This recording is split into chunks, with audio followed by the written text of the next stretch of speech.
Hello friends. जैसा कि आप सब लोग जानते हैं 31 जुलाई 2026 चला गया है, जो कि IDR 1 और 2 की लास्ट डेट थी। लेकिन अभी भी अगर आप बिजनेस एंड प्रोफेशन की इनकम लेकिन जो ऑडिटेबल नहीं है, तो उसका डेट जो है वो 31 अगस्त 2026 है। लेकिन इसके साथ साथ हमारी बहुत सारी चीजें चलती हैं, जैसे कि TDS, tax deducted at source, उसको कौन से फॉर्म में और किस डेट को उसका जो TDS है वो आपने जमा करना है। तो चलिए मेरे साथ हम जानते हैं कि हम किस किस सेक्शन की बात करते हैं और कौन सी TDS की बात करते हैं। सबसे पहले हम बात करते हैं TDS on rent, section 194 IB।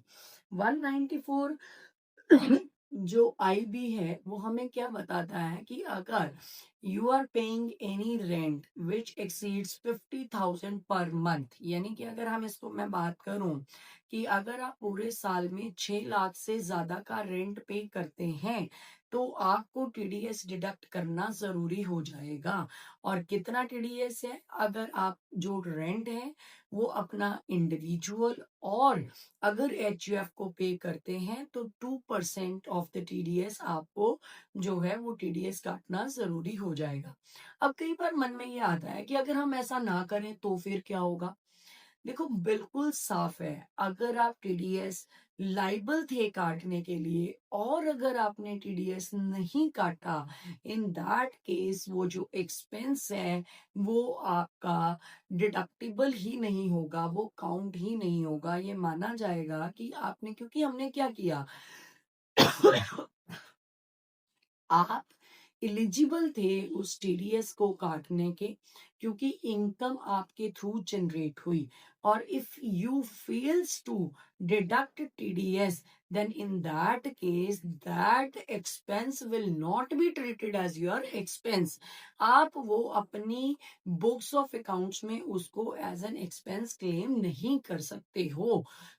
अगर आप टैक्स, आप जो एक तरह से रेंट है वो अगर 50,000 से ज्यादा पे कर रहे हैं और अगर आपने अभी तक उसका TDS नहीं काटा, तो आज काट लीजिए और उस TDS को जमा कीजिए एट द रेट ऑफ 2%।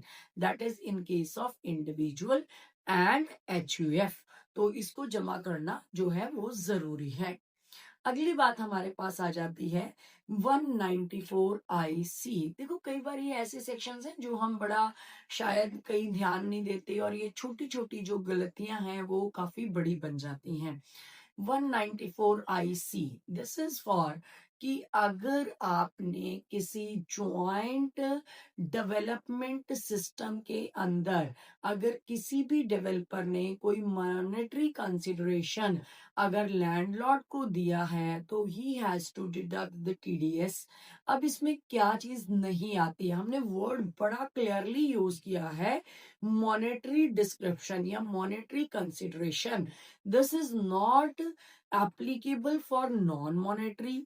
कोई जैसे नॉन मॉनेटरी, फॉर एग्जांपल अगर किसी डेवलपर ने आपसे एक लैंड एक्वायर कर ली है, लैंड आपकी है और एक ज्वाइंट डेवलपमेंट है और उसके अंदर आपको अगर तो मॉनेटरी कंसिडरेशन मिल रहा है, देन फिर उसका 10% आपको देना जरूरी है एज अ TDS। लेकिन अगर ये ज्वाइंट डेवलपमेंट तो है लेकिन आपको मॉनेटरी कंसिडरेशन नहीं मिल रहा है, नॉन मॉनेटरी कंसिडरेशन मिल रहा है, तो इन दैट केस उस केस में TDS काटना जरूरी नहीं है।